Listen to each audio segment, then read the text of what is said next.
هقول لك معلومه تحطها حلقه في ودانك. انت مش موهوب، ومش كده وبس، ما تعرفش حتى تفشل.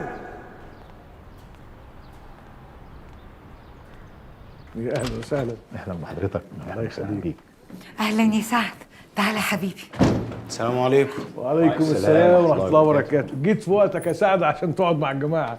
يا اهلا وسهلا. اهلا بيك. انا ساعدك حبيبتي. اتفضل. عاشت ايديك يا فندم. تسلمي.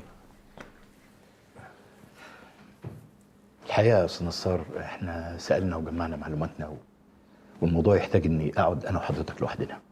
لوحدنا؟ ده بعد اذن حضرتك يعني. لا مش قصه بعد اذنك. طب معلش يا اخوانا، بعد اذنكم سيبونا لوحدنا.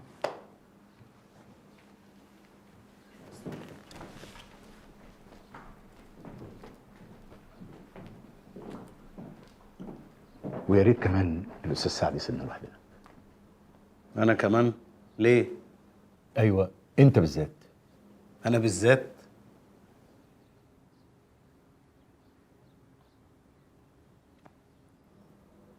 ماشي.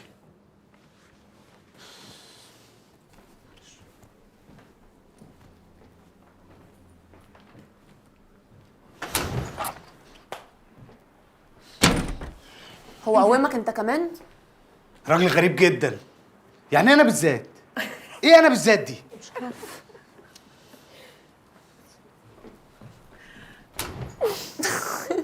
بس يا ولاد عيب كده. طبعا حضرتك فهمت. مش قصه فهمت، انا بحاول.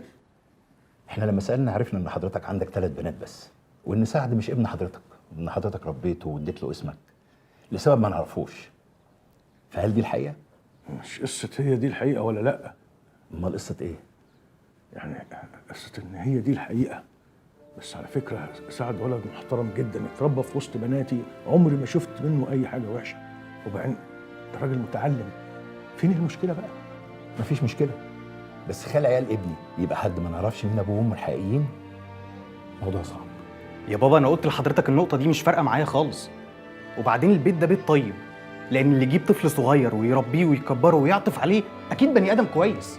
والله البيت الطيب قدامك، ناسبه انت براحتك، لكن انا وبكل وضوح ما احبش ادخل في موضوع مصيري زي جواز ابني ويبقى اهل عروسته عندهم حاجه حساسه وغامضه قوي كده. انا اتشرفت بحضرتك يا استاذ نصار، واسمح لي استاذن. يا بابا الكلام لسه ما خلصش. بالنسبه لي انا خلص. السلام عليكم. وعليكم السلام ورحمه الله وبركاته.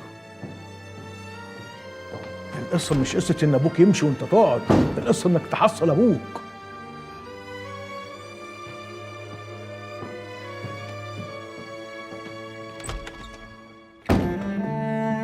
ما تصدقش يا سعد.